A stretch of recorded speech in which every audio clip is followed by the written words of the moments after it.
Hello, good afternoon. Welcome back. I know that you are still hungry and you're still catching up, but we want to make sure you get to your next tea break on time. So I'm inviting for those of you who are already here to grab your seats. We are about to begin. There is still one final opportunity for those of you who are currently enthralled at the drone exhibition. You will have one more opportunity at the coffee break. I'm going to urge those who are at the drones exhibition to consider meandering your way back.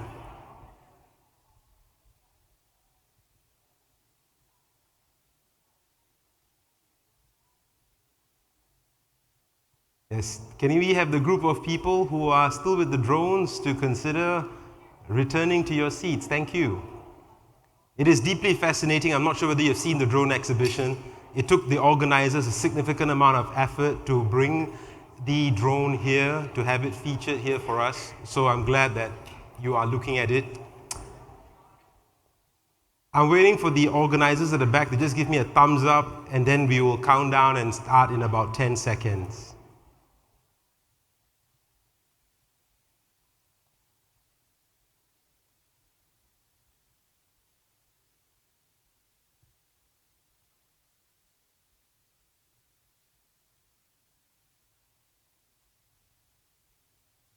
Thank you for being so wonderfully cooperative. We appreciate it. Welcome back to the second half of the Joint Industry Outreach Seminar. It is now my distinct pleasure and honor to introduce to you our keynote speaker, the Director General for Export Control Affairs at BAFA, is none other than Mr. George Peach. Can we please put your hands together to welcome Mr. Peach?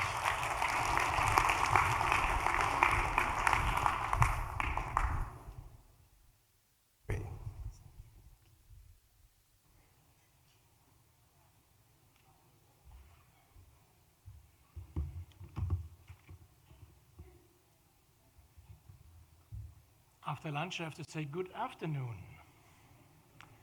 I hope you all enjoyed the wonderful lunch. Already I did. My little challenge now is to prevent you from falling what we call in Germany the soup coma. The blood is in your stomach after eating, and unfortunately a little less in your head. However, I hope this doesn't stop you from thinking and following my keynote.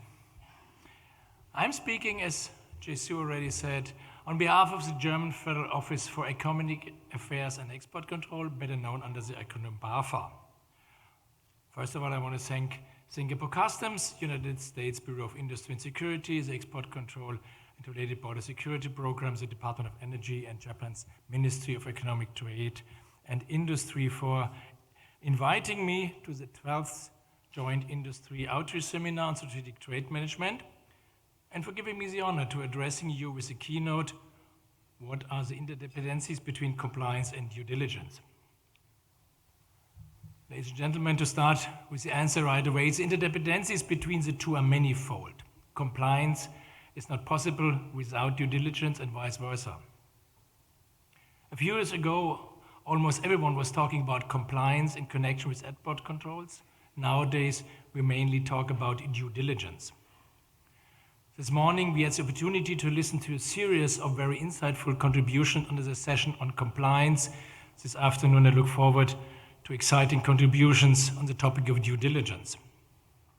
I'm convinced these are not completely different approaches. In my personal opinion, a truly differentiated due diligence system tends to encompass an increasing number of compliance obligations, but also, to be honest, challenges for the exporting industry. This is no surprise, given the unfortunately growing number of global trouble spots and threats. But what are the commonalities and requirements?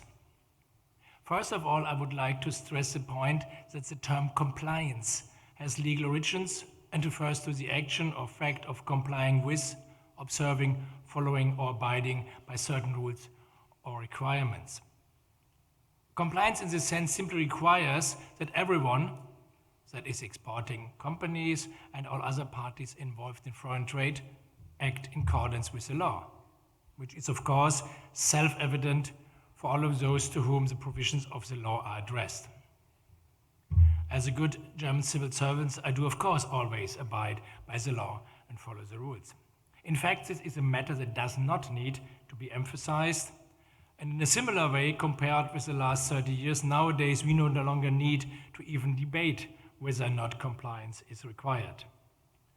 Before lunch, the quote, "If you think compliance is expensive, try non-compliance," was already used. So far, so good, simple enough from my point of view. But effective compliance is more than just following the rules, especially in the area of export controls. We have to distinguish on the one hand side between compliance mechanisms to fulfill laws and regulations already in place, and on the other side, complying with the aim to establish appropriate preventive measures to avoid infringements as early as possible. Several United Nations Security Council resolutions contain the request and even the expectation that internal compliance systems will be introduced. Comparable approaches also have been expressed in the 4 international export control regimes, and all of them naturally assume that the will to comply with the law is completely undisputed.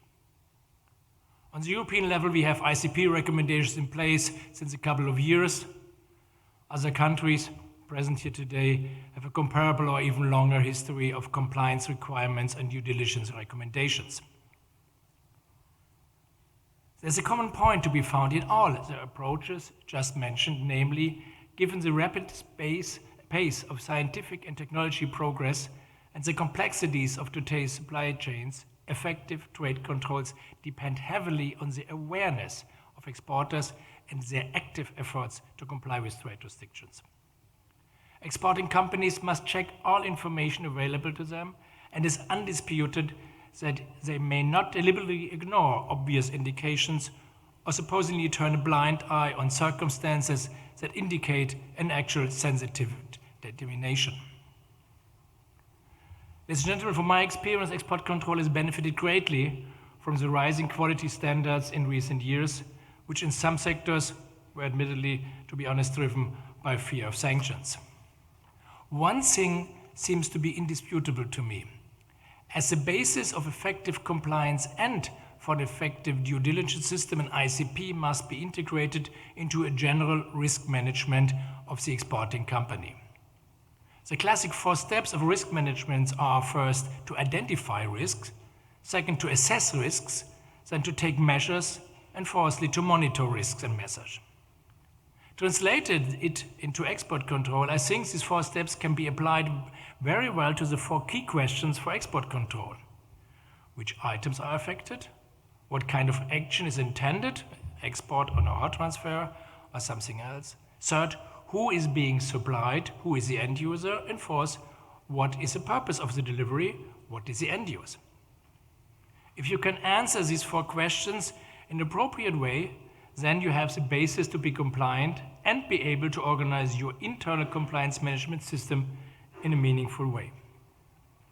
The classic 4 steps on risk management seems to be, as I just mentioned, seem to be perfect fit into the ICP questions. And we heard some very practical examples from Judge Tan in session 2 this morning. Please allow me to underline, risk and compliance management are not instruments for eliminating risks, but for dealing with them responsibly. Let me underline as well, compliance needs clear rules and procedures so that everyone is in the position to act in accordance with the law.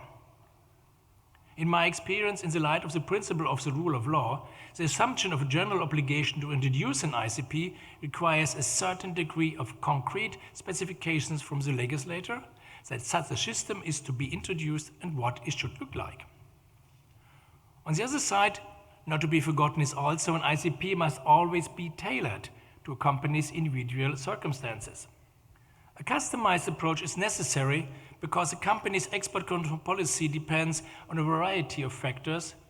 These include the size of the company, the goods in question, and the market in which the company operates. A well-implemented ICP has numerous benefits For instance, it reduces the risk of a company breaking the law and enable it to make use of simplified procedures. A well-developed ICP helps to fulfill the shared responsibility for preventing the undesirable export of strategic goods. This is, in turn, a contribution to international security. Ladies and gentlemen, let me mention 4 points that I believe are essential for a successful compliance and effective due diligence system, or as I said, internal compliance system. First, credibility and integrity management are equally the basis for compliance and due diligence, and a code of conduct can help avoid or reduce carelessness. Second, compliance communication was mentioned also before lunch. The so-called tone from the top is crucial for the success of any internal compliance control system. Third, when implementing compliance in due diligence, a regular self-critical view of the original theoretical objectives with the reality in the company should not be forgotten. Fourth, on the one hand, checklists must not be the sole base of a risk management system or ICP. On the other side, you must not rely solely on your institution. You must make decisions based on verified and reliable data. The quality of the risk indicators is of crucial importance. And I'm very much looking forward to the next session on effective due diligence, in which this point will certainly be explored in greater depth. Ladies and gentlemen, my short keynote, I hope I have been able to clarify the interdependencies between compliance and due diligence.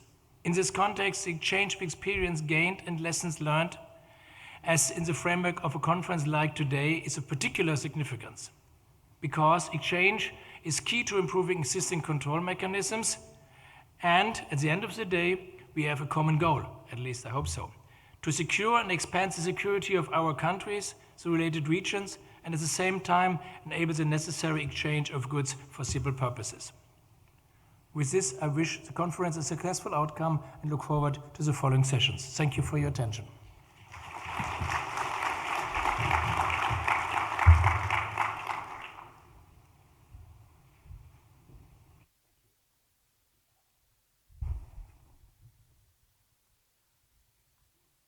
Thank you, DG George, for those excellent remarks.